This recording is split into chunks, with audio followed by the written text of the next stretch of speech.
This city is ready to welcome the world. The Olympic torch is finally home. Vancouver. It began with a dream that will change us forever. I can't believe this is really happening. Now it's here. I'm so happy and proud to be a Canadian. It's on our streets, in our neighborhoods, in our hearts. This is the journey home.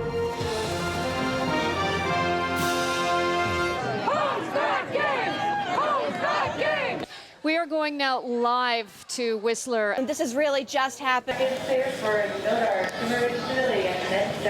It's the world's fastest and most dangerous track.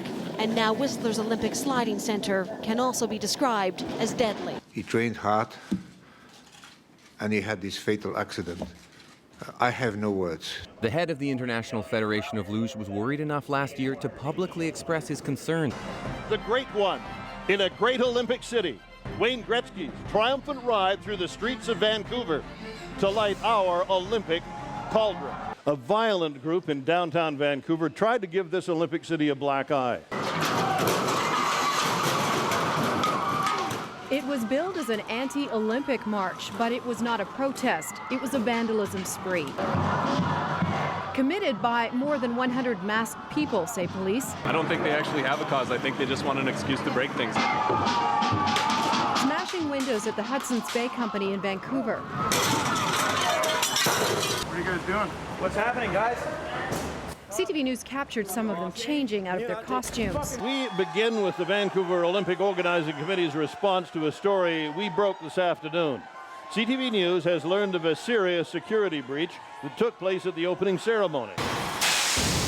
It was a ceremony broadcast around the world, but it's what you didn't see that's resulted in security changes at all Olympic venues. A 48-year-old BC man with a history of mental illness trying to get to U.S. Vice President Joe Biden, managing to make it to within 12 steps of him. Police say he got that close because he managed to get by security thanks to this crudely constructed homemade pass. It had nothing to do with the opening ceremony and appears to be text printed off the internet. Shannon Patterson looks into why there are so many empty seats at sold-out events. It was a sold-out sea of red and white.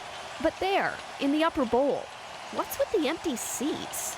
We have an obligation to provide seats to athletes who may or may not be able to come to watch the sports. There's large sections of empty seats. It's ridiculous.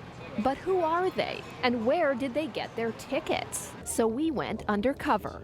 Where are you from? From France. Oh, France. And those tickets they're hawking? I'm an agency from Paris. We're working with the French committee, and we have a few seats left. And what does VANOC have to say about sponsors and delegations profiting off the tickets they got for free?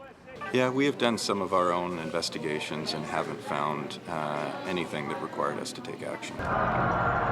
When tens of thousands of people spilled into the streets of Vancouver, some fans couldn't contain themselves. The BPD took control of the epicenter of the crowd. From inside the circle, a commander directed the officers and relayed information back to headquarters. The BPD says that ring is where they would hold people under arrest. This was the scene last night, just after 2 a.m., as revelers tried to get into SkyTrain stations that had closed for the night.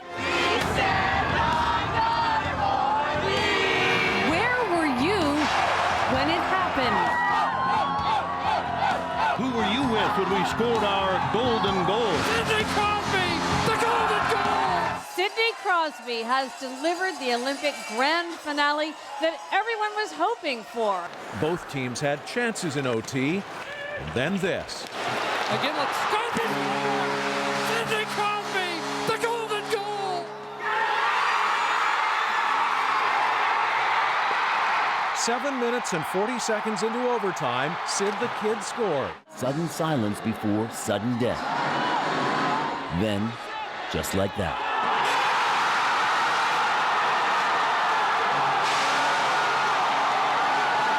The images of triumph and tragedy will be replayed time and time again on television. But the memories will truly live on in the hearts of each and every Canadian who found a way to believe.